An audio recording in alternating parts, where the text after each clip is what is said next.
song of truth. Thought it would be simple, but many things, like folks in pain, were heavy on my mind. And all that I know of life and love, as below it is above, a universal good will guide me through. These things I know, but still I yearn to be one with all I've learned. And something in my heart says, try to give a smile, make a friend, pray a while, and learn to stand. Learn to love what's good in me, and sing as seasons change. Give a smile, catch a bus, walk a mile, learn to trust. Bless the sun and bless the rain, and bless how seasons change.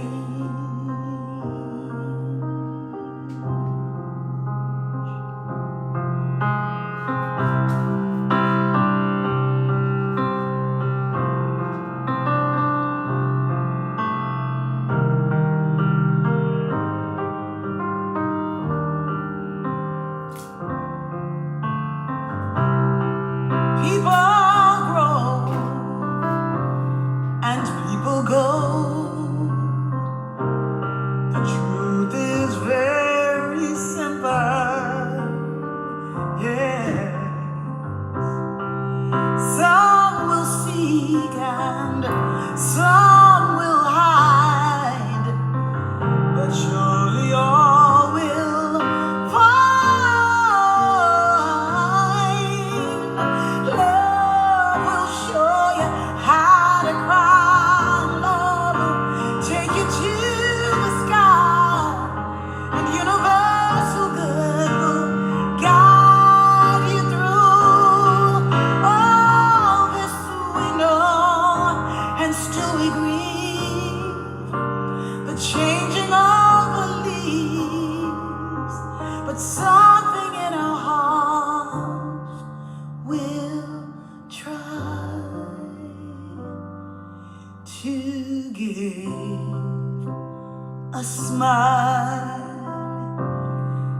make a friend, pray a while, and learn to stand.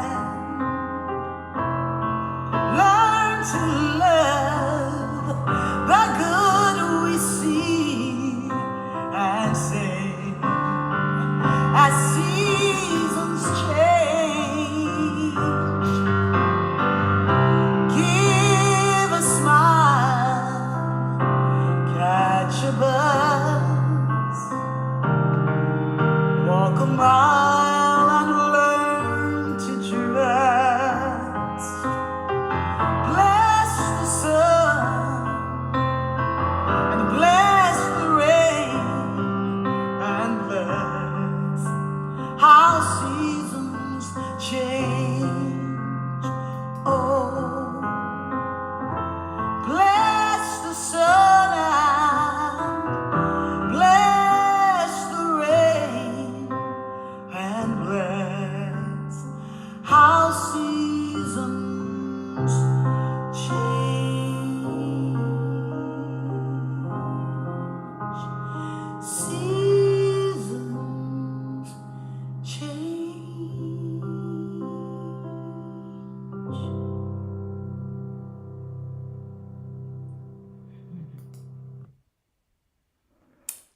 morning. That was Ricky Byers, Seasons Change. And Ricky is always right on time, isn't she? The seasons are changing, and we are changing. We're growing and knowing more of who we really are. I am Rev Greta Sesheta. This is the Sanctuary of the Spirit, coming to you live on Zoom, on Facebook, and on YouTube. Delighted that you are here and that you are where you are, and wherever you are with us, part of this community, part of this family. Thank you for being here. I have already prayed with our beloved musical inspiration, Ray Davis, this morning. But we want to pray again with you. And so we just take this opportunity just to stop and to breathe, to relax and let go and let God. Take this opportunity to allow the breath of God to breathe us, love of God to lift us, power of God to heal us. Giving thanks for this day, for this way of life, for the presence of God everywhere, knowing that the presence of God is peace, is love, is powerful, is magnificent, is everywhere present, and only good, only knows itself. That which created us only knows good. He called everything good. She called everything good. It called everything good. And so it is that we are this day gathered here together in the circle of light and love, in celebration of the one power and presence that we are. Grateful for Reverend Ray Davis, music minister, this morning. He has such a gift. He is such a gift to all of us. Grateful for each one of us who comes at any time, from any place, anywhere, knowing that each of us brings something special to the whole and as the whole. Grateful that all things are working together for the highest good of all concerned, always. This is just the truth. No matter how we may interpret what we see or sense, what we know is what knows us. The truth of God, unfolding everywhere, revealing the face of God in everything. And we just let it be so. We let this service be blessed. We bless one another, and we receive the blessings of each other. And all things unfold for the highest. With glory and praise and thanksgiving, we let this be so. And so it is. Amen.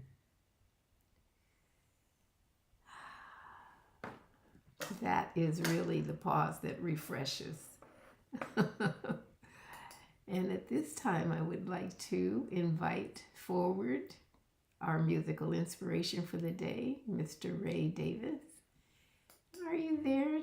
There you are, Ray. Oops, wrong voice. There we go. Hello, everyone. Good morning. Good morning. Good morning. You heard me call you Reverend Ray? I did. I tried to ignore that, but it's absolutely appropriate. Okay. Well, good morning. Good morning. So this morning I've got some things that are near and dear to my heart. Living here in Bend has been a wonderful, wonderful experience. And one of the things that we've been to enjoy are some great local concerts. It's a beautiful, big, huge amphitheater right near the river, and with very reasonable prices and lots of room, and it's very friendly. So Lori and I were with our kids and the grandbabies to hear James Taylor sing recently. It was a couple weeks ago. And James has been long one of my all-time favorites. He's just such a brilliant songwriter and artist, and a very good person. Really, really good person. And you're And in he's written a Bend, couple- Oregon. Bend, Yes, Oregon. Bend, Okay. Oregon. Bend, And that's where Oregon. James Taylor is. James Taylor showed up at Bend, Oregon All on right. a particularly chilly night. Yeah, so I mean, we got big time artists showing up in Bend nowadays. Really do. So he came and sang a couple weeks ago, and we got to hear the concert. It was wonderful. Oh, it was so fun. But the thing about James that I really like is that he does not mind letting his compassion show. And he's written a couple of what I call high vibe songs, and this is one of my absolute favorites. And the other song that I'm singing today is also in a different way, a kind of tribute to James. So this is one of his songs called The Secret of Life. The Secret of Life.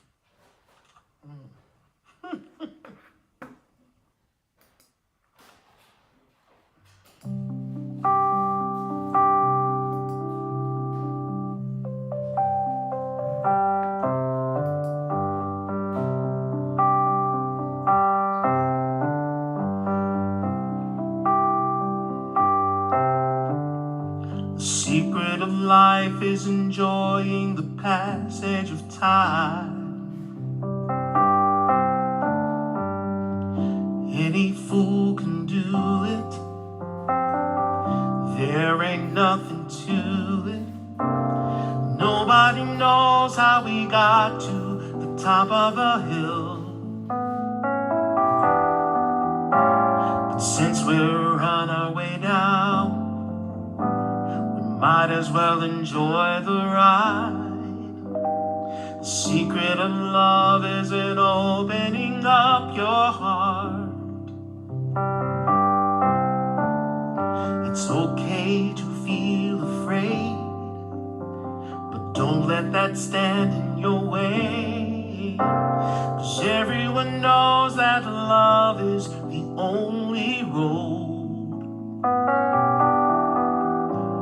Since we're only here for a while, we might as well show some style. Give us a smile, isn't it a lovely ride? Sliding down, we're gliding down. Try not to try too hard, it's just a lovely ride. Now the thing about time is that time isn't really real. It's just your point of view.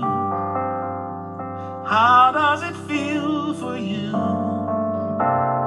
Einstein said he could never understand it all. Planets spinning through space, a smile upon your face. Welcome to the human race. Isn't it a lovely ride?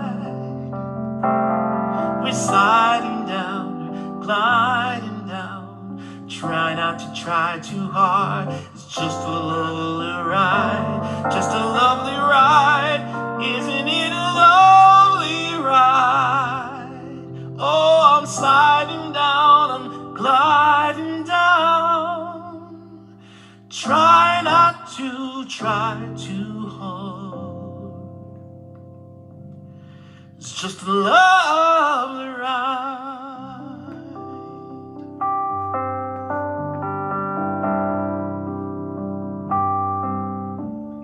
The secret of life is enjoying the passage of time. La la la la la la. La la la la la la la la la.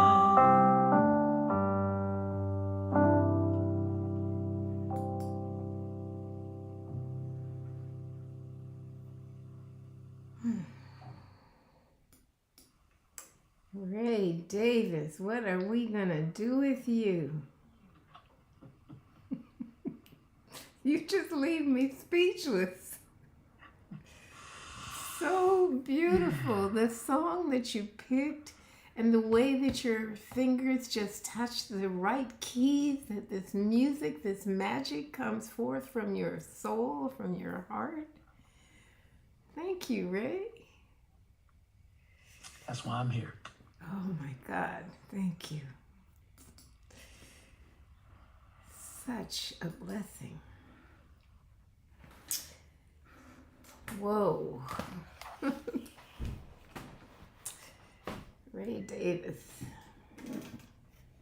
Secret of life. We're discovering it as we go and as we grow. We're discovering the secret of life, the beauty and the majesty, the marvel of it. We're all so blessed by Ray Davis. People like him who know who they are and who know what they're here for and are willing and eager to share. I'm so grateful.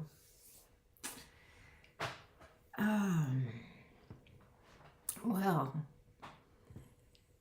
I guess it's my turn to say something. It's interesting because I'm still in the feel, the vibration of that beautiful sound. So I'm trusting that I can add to it in some way. Last week the topic was fairy tales can come true, and so can you. And we were talking about the spiritual principles, powerful spiritual principles that we can find in something as simple as a fairy tale or a fable.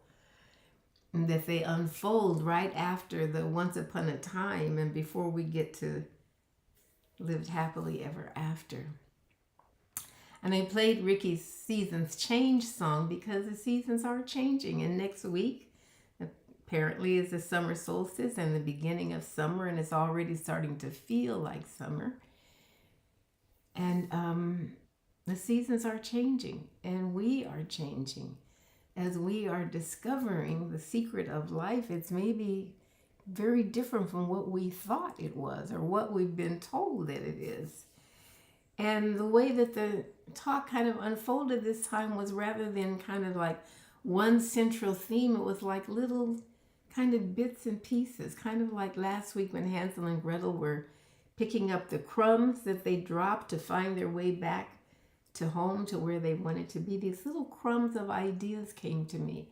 And as I first started working with it, I pictured this little squirrel that just came into my awareness, and I thought, what message does this little squirrel have for the talk? And it kind of unfolded that little squirrels come and they eat breadcrumbs. There's some that come to my daughter's house regularly, and one of them only likes almonds and one only likes peanuts, and they have their own favorite things that they want to eat. There are 3 little squirrels that come that have found their way to her house, just like animals always know where to go, where people are going to be welcoming and supportive. And so it came to me that the topic today would be seasons change, thoughts and things, because as seasons change, our awareness changes and our thoughts and our understandings change. And I kind of went with this little idea of the squirrel and thinking about how animals are so important, how they're so intelligent, how they know so much more on another level than we can ever possibly know. And they're that kind of that special group for me. Like I was talking about how I always, when I do my prayer work, I always pray for the children everywhere. And I always pray for the animals everywhere because they're the ones that can't speak as well for themselves to humans. We can't understand their language either, of course. But with animals, there is a kind of an immanent order where everything is interconnected and everything is part of a whole that serves a purpose. And we are part of that everything that's connected with the animals, even though we usually forget that we're animals in a way and feel that, we have some superiority over them. But there is a divine plan where everything is connected and everything fits and everything contributes. And in the animal kingdom, it would appear that some are faster or slower or bigger or stronger or smarter. And they're not really trying for fame and fortune as our species is, but they're really mostly trying to survive. And sometimes it is the survival of the fittest. But thank goodness it doesn't have to be that way with humans. Is that true? Not the survival of the fittest where we are concerned. But we all have special gifts, and we're here to share our gifts. We're here to give. And so Ray has this gift of his voice and his heart, and together they're this amazing combination. And we all know that birds sing, but did you know that a lot of other animals sing? Some species of monkeys sing, and a lot of insects sing. Frogs sing, and mice sing. Whales sing. I heard this beautiful song that used as the foundation for it, the singing of whales. And it was amazing. A lot of whales have been recorded. If you Google things, you can Google singing whales and listen. Whoever imagined that a whale could sing and that it would be so beautiful? I think that everything has a song to sing. I think that these flowers, they're stargazers, I think that they must be singing a beautiful song. I would miss the whole thing if I couldn't imagine that they were singing something. I could also decide to tune into the song that they're singing, which would bring me to another kind of level where I don't ordinarily operate. But I'm pleased to believe that everything has a song to sing. Ricky sings this song about the choir. The Spirit says to sing your song. That's really what we're here for, not to keep it off to ourselves. So I'm wondering if the Spirit of God would give a stargazer a song to sing and not give a cactus a song to sing. It must be so that in everything that lives there is a song, even though to our ears it may be inaudible. And perhaps it's just a fact that we haven't stopped to listen.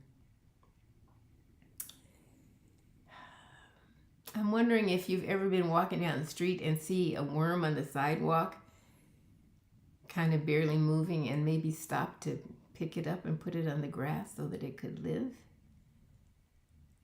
Maybe you never thought about doing that. Maybe you could think about it. But perhaps we miss a lot of things because there's so much going on, and some things seem more important than others.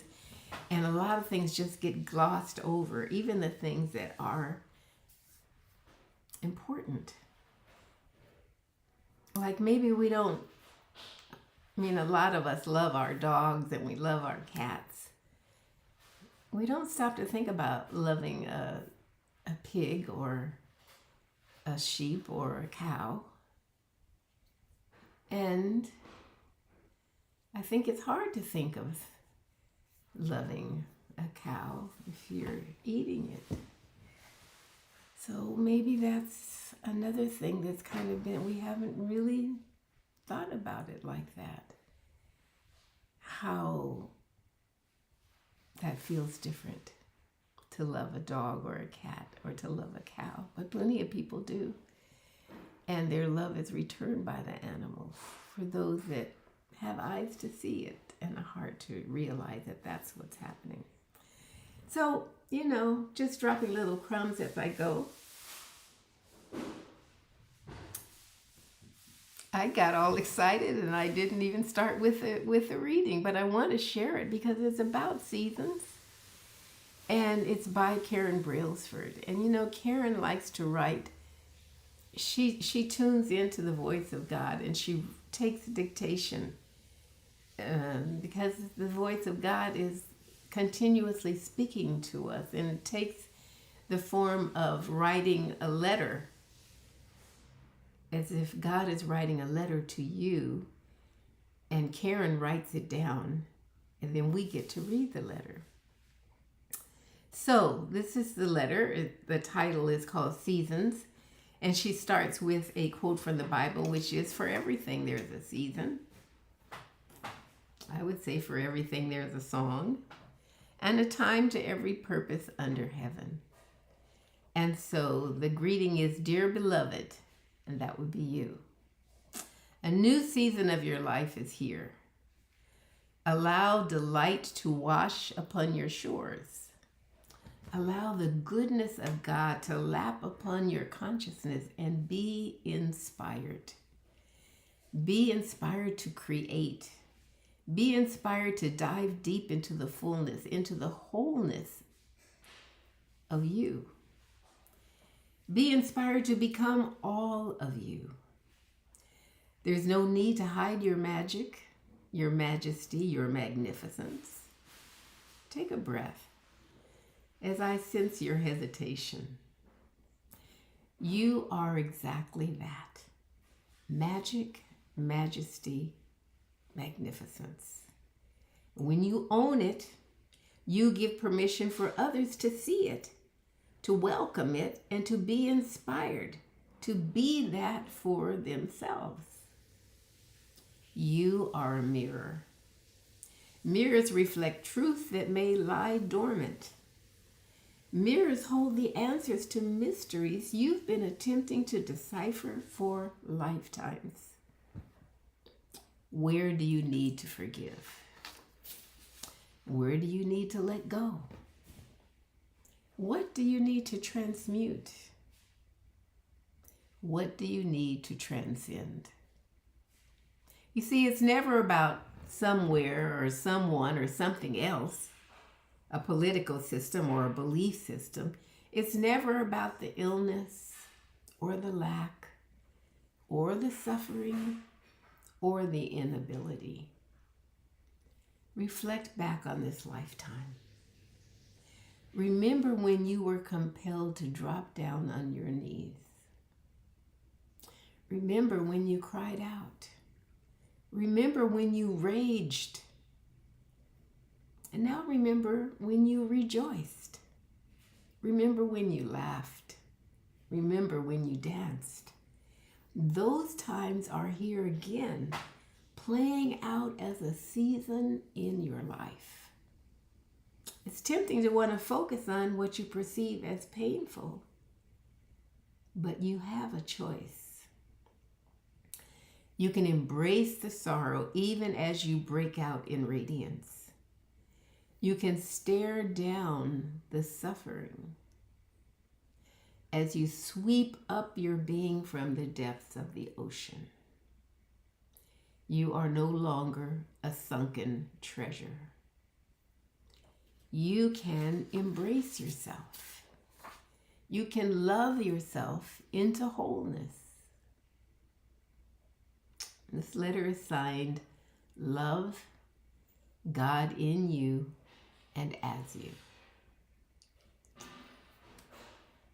And Karen adds an affirmation. She says, "In this new season of my life, I rise to the occasion of my greatness.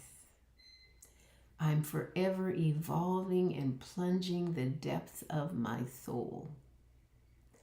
I'm loving more and more of me. I'm knowing more and more of God in me and as me." Karen Brailsford. We all have gifts to share and seasons to share them in.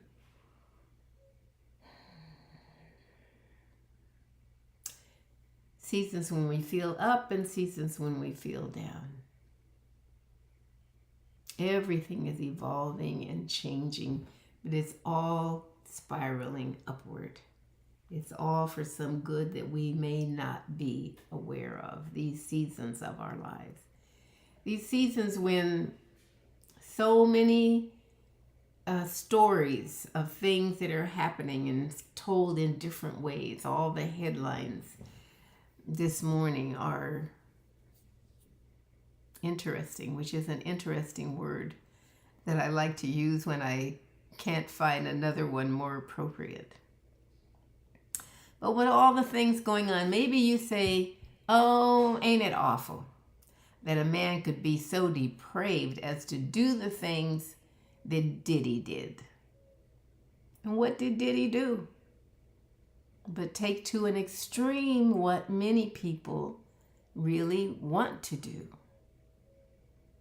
What do you do when there are no holds barred? When there are no rules, no restraints, no guardrails? Anything goes. Because your fame and your fortune puts you in a position where you can do anything you choose to do, regardless of what principles are violated, regardless of who is hurt. It's the power and the authority, and the other people that are involved go along because they're getting paid. And a lot of us stay in situations that we're in because we're getting paid. We don't necessarily think it's right, but we don't think it's wrong enough not to be involved.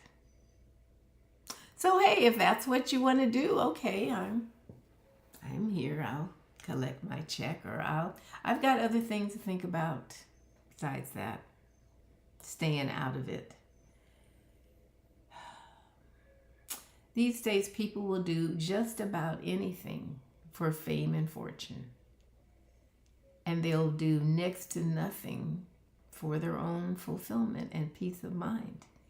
Things have gotten tipped over, upside down. The principles that we used to know and practice have just evaporated somewhere. There's so many other things to think about. The pulse of time of this lifetime. And besides, people feel like fulfillment is not going to pay my bills. So really, there's not much of a compass for people to know right from wrong.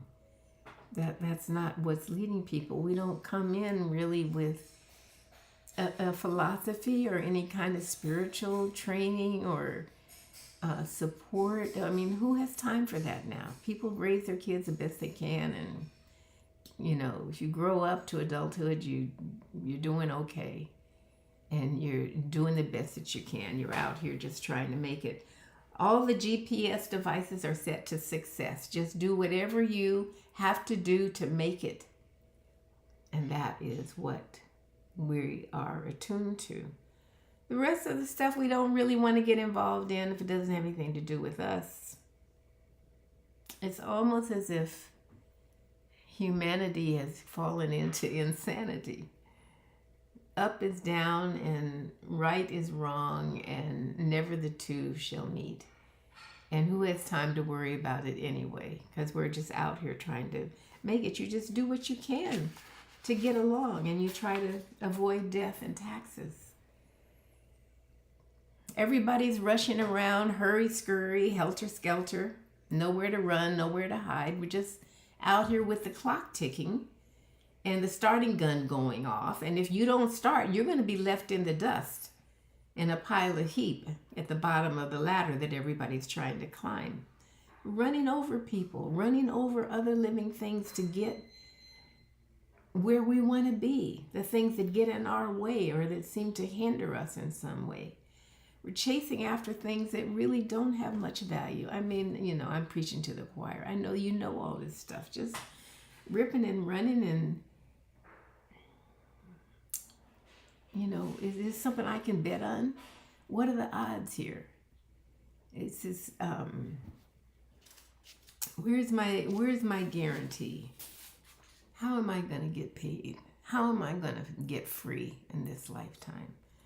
I want to start my OnlyFans gig where people will pay me to peek me out. I want to get 1 million ticks on my talks. I want to go viral overnight so I can cash in.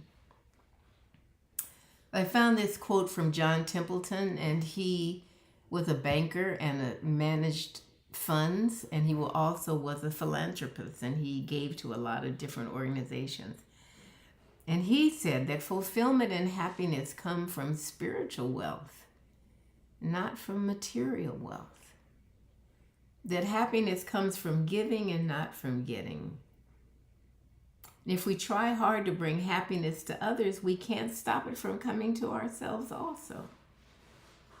He says to get joy, we have to give joy. And to keep joy, we have to scatter it. So according to him, who was quite a wealthy man, maybe we've had it all wrong all along. That we thought that it was really all about getting what we want. So maybe you say, well, no, not me. I mean, I don't go for all those crazy things. I'm just trying to get through life and retire and live happily ever after. I'm just trying to mind my own business, do what I came here to do. My head's not stuck in the sand. Well, maybe a little, because a lot of things are going on I just rather not know about. I'd rather just keep my attention straight ahead. I'm thinking this is how a lot of civilizations collapsed, got buried, because so many people had their heads in the sand and they thought that what was going on had really nothing to do with them. Until you wake up one day in Los Angeles and we've got National Guards here because ICE is looking for people that look and talk a certain way. And they're going into the immigration courts where people are going to try to do the legal things, and they're rounding people up here. Because all they have to do is put them on a plane and send them somewhere. Who knows? It's not a time for burying our head in the sand. But maybe you can gather some crumbs along the way about what you can do, what you want to do, what you're called to do. It's a sign of the times. It's like we go out to eat in fancy restaurants and we have exotic food and drink. And when we leave, we drive right by a man-child in the promised land who's looking in a dumpster for something to eat. And we barely see him. It barely makes an impression because it's something that we see all along. And it's like, well, what can I do? I'm one person. And I don't know how they got there to be eating out of the trash can, but, I gotta do a couple of errands. I'm on my way. Gonna go home and take my food that I had left over in my bag to eat. We know that there are children in tents, living in tents, and we know that there are children in hospitals that are being bombed by weapons that our country is supplying. Well, we live in the country, but we don't run it. We don't like this. But what can we do?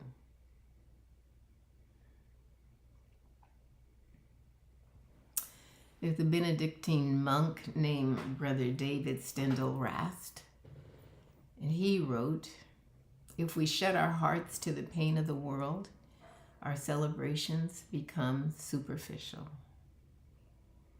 If we let that pain overwhelm our hope, we're lost in the dark.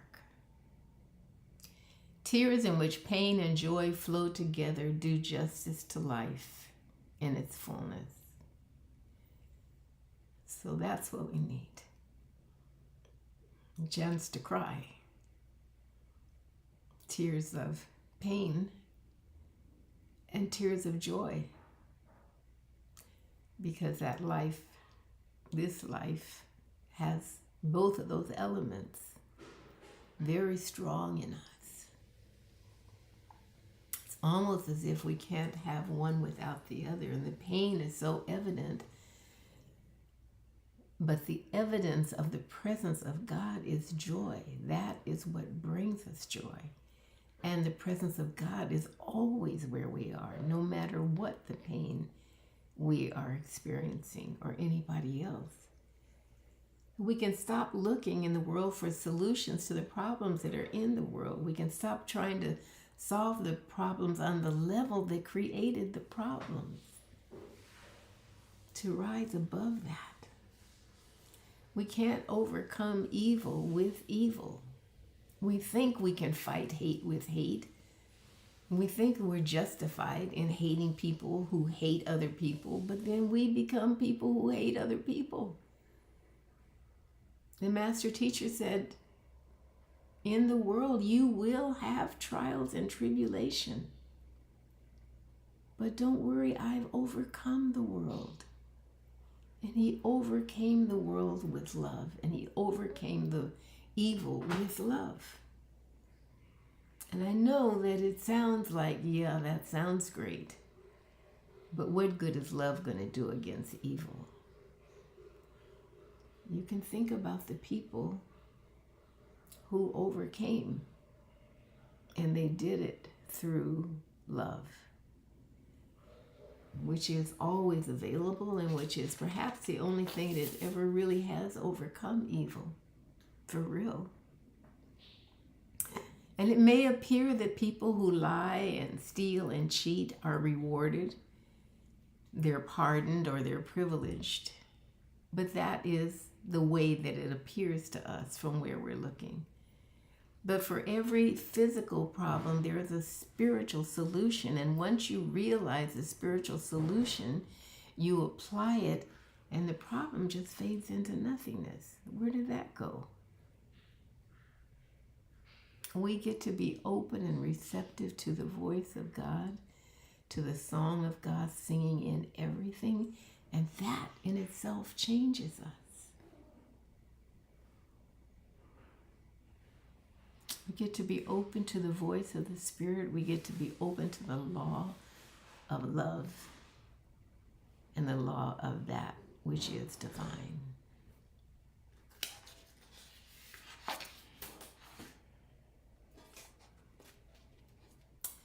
So we can slow our roll, and we can stop, and we can smell the stargazers or smell the roses. It takes the time to attune ourselves to what is going on around us. Take our time to remember something about the strength and the courage that is within us, that is more than any situation that we can face. All is not lost. God is all, and God is everywhere. God is not lost. Never has been. The Spirit of God is right where you are, as unbelievable as that may seem. This is the truth. This is the headline that nobody's telling you. How powerful, how magnificent, how magical you are, as the I am presence expressing itself. So this is not about some big tsunami of change that's going to come, change the hearts of men and women everywhere, some mystical thing. This is about one-on-one, one with one, you with the one, and the one as and with you, that attunement, that alignment, that interconnectivity. You and the divine. You moving away from the roar of the crowd. You moving away and being inspired by the song that's in everything. You being willing to listen for it, to imagine that it is possible, that there's a song in you that wants to be sung, and it is a song of holiness. It's a song of unity. It's a song of peace. We get to put on the whole armor of God, of the divine, and realize that it's really not just little old me that's called to do anything. It's about me getting out of the way and allowing the presence that I am to express in whatever way I'm called to. We get to realize that our peace of mind is much more than any of the points that can be accumulated through the entertainment, the notoriety, the popularity, the one-upmanship. The contentment and self-realization matter more than any tattered dreams or shoddy schemes or continuously unfulfilled fantasies. You get to take the opportunity to observe yourself, going and coming, your responses to things, your reactions to people. So yesterday I went to Culver City to a restaurant to pick up a sandwich for myself, a salad for my daughter, and it was really, really busy. There were a lot of people in there, kind of indoor, outdoor. And I called before I got there. I timed it so that I'll call in the order, I'll go to the bookstore, pick up a book, and then I'll walk across the street to the restaurant. So when I did that, all these people there, and the food wasn't ready yet. And they said, you can just wait right there for a few minutes. So I waited for a while. I paid in advance. I paid for the food, and I didn't leave a tip because I thought, they're not going to be serving me or anything. I'm just picking it up in a paper bag, taking it home. And I realized later that I missed an opportunity to just give, since it's giving is getting. But in my mind, I thought, I don't need to do that. And so I waited, and I looked around, and all the servers were like wearing black T-shirts, and everybody was busy. And just as I looked, I felt that many of the people here, because it was in the back of my mind, many of the people here appear to be like the people that are being rounded up and disappeared. And because at the same time the revolt was going on downtown in Los Angeles, with the protests against the immigration raids, I thought they could come right here and swoop up all these people, and because they look like they're immigrants, and take them off. And not only that, they could swoop me up because they don't like the way that I look. And that reminded me that actually, some of you know my granddaughter's studying at Stanford, and this last quarter she's studying in Chile. She wants to learn the language there. And it's interesting that when people who live there meet her, they think maybe she's Brazilian, she's okay. But once they find out from her accent that she's actually from the United States, they treat her very differently. And it's the point that all of us are immigrants somewhere. Depending on where we go, we're going to be outcasts. We can't just stay in our own little huddle because we know that we're not going to be accepted. When I went back to ask about my food, it still wasn't ready. And so I walked down the corner. I walked down the street to take up more time. And I went in this little store that was there, take up more time. And as I was seeing people, I was wondering about, is this person going to smile? Is this person, going to be friendly to me? Are they going to, it's like wherever we go, each of us is a unique, unrepeatable expression. All of us are going to be different from somebody somewhere, and probably everywhere. So if the difference is the thing that separates us, there's no place that any of us can feel at home. There's no place except in our hearts where we know the truth that there's something that holds us all together as one, according to a divine purpose, that we're here learning and growing. So anyway, I went back in to pick up my food, and it still wasn't ready. And, there was one man, I think maybe he was a manager or something. He He could see that I had come back again. He wasn't wearing a black t-shirt. He was wearing a beige t-shirt. He checked the computer, and actually, they hadn't really started yet. He said, I'm so sorry. There's so many people here. We're doing our best to serve everybody. It's going to be at least 10 more minutes. So this time I walked out. I walked around the whole block. And I even crossed the street to take up more time and came back. And as I came back and started to walk into the store again, here's the guy with the beige shirt on. He hands me the bag. He says, I'm so sorry, here you are. I put some extra utensils in there for you. And so I thanked him. And I left. Finally, I left and I went home. I opened up the sandwich. It was very good. But, I'm thinking, maybe I won't go back there again. And I'm glad really that I didn't you leave a tip because, the service was just so long. It was 45 minutes from the time that I called it in to the time that it was ready. It's okay. I go back into the kitchen, and the bag that the food came in was right there on the sink. And I get ready to put it in the recycle bin, and I see the receipt is still stapled to the bag. And so, I wonder what they actually charged me, even though I didn't leave a tip. And it said the balance was credited back to the card, and the balance was 0. And the person that had handed me the person that was the kind of the manager, he had not charged me anything. And then I thought, oh my goodness, suppose I hadn't even looked at the receipt. And then I wanted to call him. I didn't know his name. I wanted to thank him. So I called the restaurant and I said, I was there earlier today and there was someone in a beige shirt that handed me the food and I'd like to speak to him. And the person on the other end said, well, was there something wrong with the order? And I said, I would just like to speak with him if I can. Do you know who he is? So they said, just a minute. So he came to the phone. He said, hi, Greta. I guess when they told him who was on the phone, he saw my name on the receipt.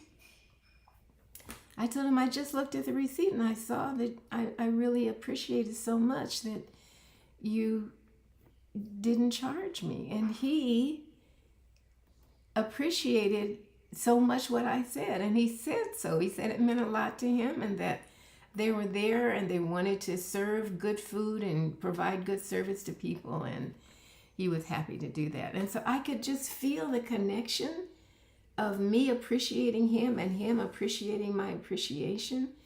And the fact that I could have decided not to call, or I could have decided to not even look at the bag. But the way it all turned out, it was such a blessing to me to have the opportunity to express my appreciation and to let him know and to see how all of that.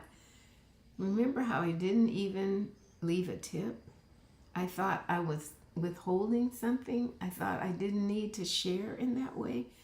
All of the things that happened that were related are a part of me growing, and I'm just sharing it because I feel like it can plant a seed for you of ways that you can grow. Oh, I am just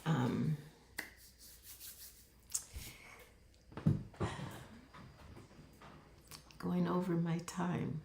I didn't mean to do that, but everything that's happening now is happening for our good. The universe is not here to make us happy. The universe is here to make us conscious of who we are and what is really going on. And what is really going on is seasons are changing. We are growing with every breath. Like it or not, we are becoming more and more of who we really are. So I'm just giving thanks for this opportunity to share. I'm giving thanks for the healing that is happening everywhere, even when we're not aware of it.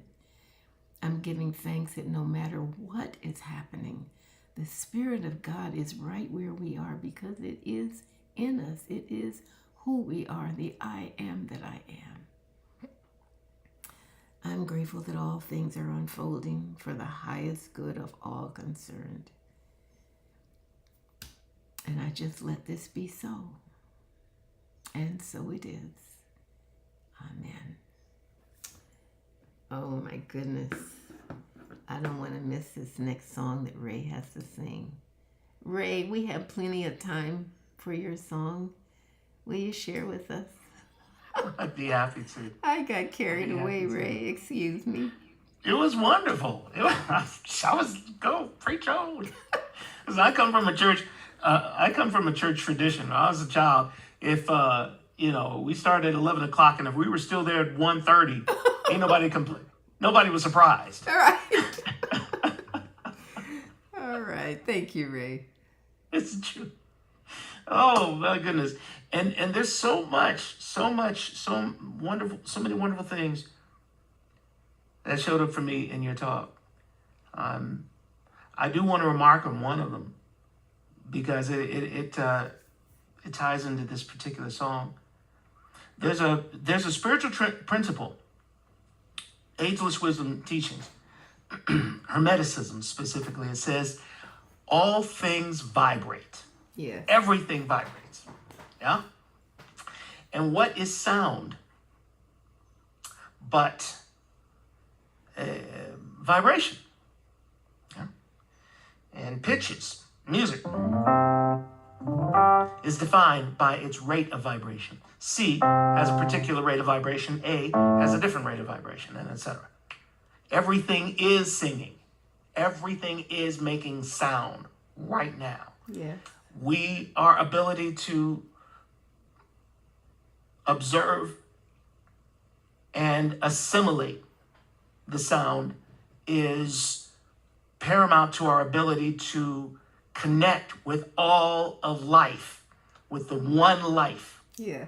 That this is the word of God speaking from everything that is created by God to everything that's been created by God. Anyway, so much there. There's so much there, I'm telling you. Okay, so this song, continuing on with the kind of tribute to James Taylor, this is a song that came through me when I was in college. And I was of a slightly different point of view there. And it was always one of my favorite songs. I intentionally wrote a bunch of songs that were in the style of James Taylor because I wanted it as an exercise, do it as an exercise. And this was one of my favorites at the time. I've since rewritten it lyrically to match my current understanding that we are all here. I love that. The universe is here to make us conscious of itself as us. We are the business end of this current cycle of manifestation of the one. And what must happen, what shall happen, is our return, our conscious return to oneness. It's called the great work. It is happening. My job is to participate. Yes. And this song speaks to that participation. It's called Sooner or Later. I love it.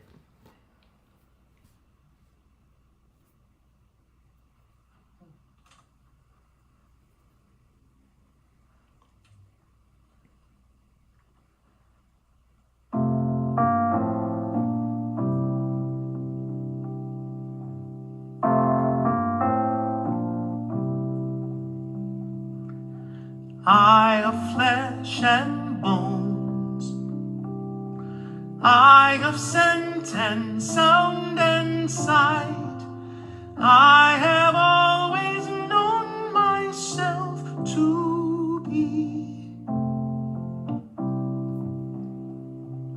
But lately I've been shown dreams of me in golden light, visions of a greater I in me.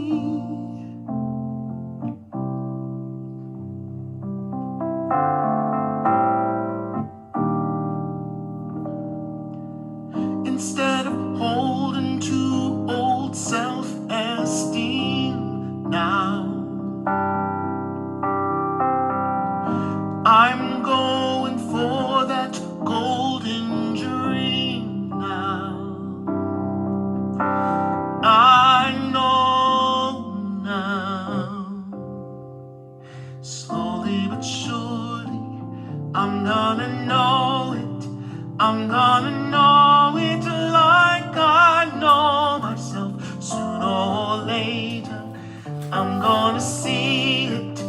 I'm gonna see thee all as all I am, that I am, slowly but surely,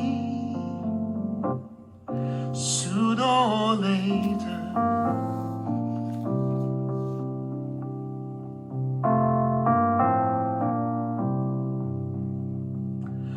When each evening falls, there in darkness, there I seek, finding light each moment more and more. Then when the robin calls and morning light envelops me, I'm knocking at my inner temple door.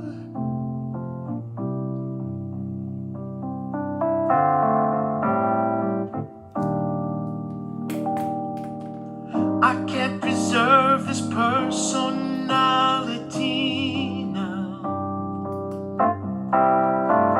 I see the all revealing itself as me now. I know now that slowly but surely I'm gonna know it. I'm gonna know it like I know myself. Sooner or later, I'm gonna see it. I'm gonna see the all as all I am, that I am, that I am. Slowly but surely,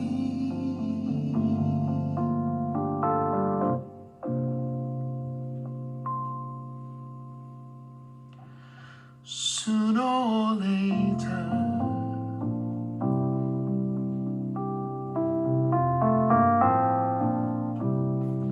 Sooner or later. Sooner or later. Sooner or later. Sooner or later.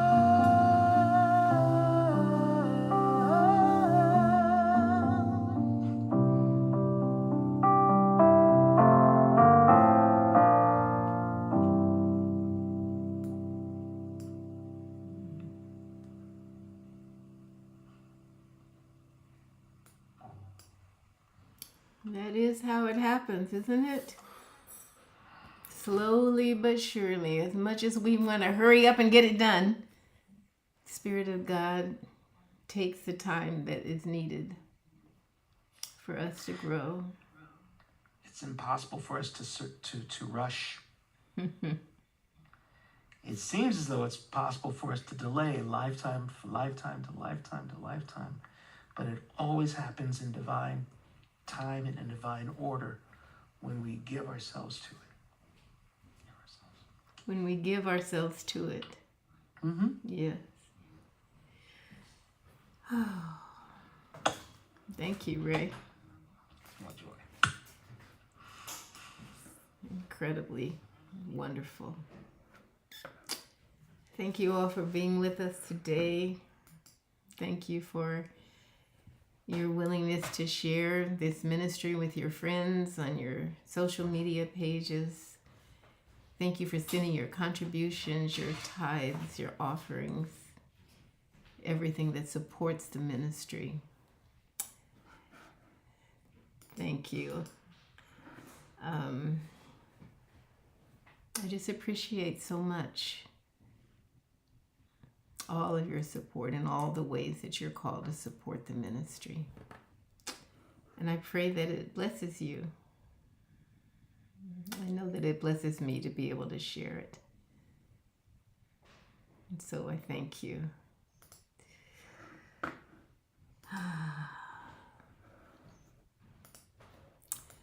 That looks like it for us for today. I hope that there were some little crumbs of information or knowledge or wisdom that you're able to incorporate. I've been thinking about ways that we could do things together, even though we're not physically together. But I feel you with me, and I feel myself with you, and I have opportunity when people need my support. They let me know, and I'm so grateful to be able to help people that I have been able to help. It helps me to help. And I think that's the same way that giving is receiving. And maybe this week you can, starting today or tomorrow, just be open to things that you ordinarily have just glossed over and not paid any attention. That you can, a little bell can go off in your head and you can actually see something that means something to you. And you may be called to do something. And maybe that doing is just to say a prayer, just to nod and say hello, just to acknowledge somebody. And I know that what will happen is that whatever it is that you share will come back to you. Your acknowledgement or your prayer, your kind thoughts will just bounce back to you. Because that is our unity, that is our oneness, that is our blessed opportunity. So thank you so much to those of you on Facebook, on YouTube. Thank you to my friends here on Zoom. If you ever want to join us on Zoom, I'm happy to send the link if you just request it. Send an email to me, RevGreta@me.com. It's an easy email. If you are needing spiritual support or prayer or visitation, let me know. Thank you for being here. Thank you for the blessing that you are to life. Have a wonderful week, and I'll see you next Sunday, God willing. Arne Batson's going to be here, and it's a week before Juneteenth, and she's doing a special event for Juneteenth, so I know she'll be talking about it next Sunday when we meet again. Bye for now. Love to you all.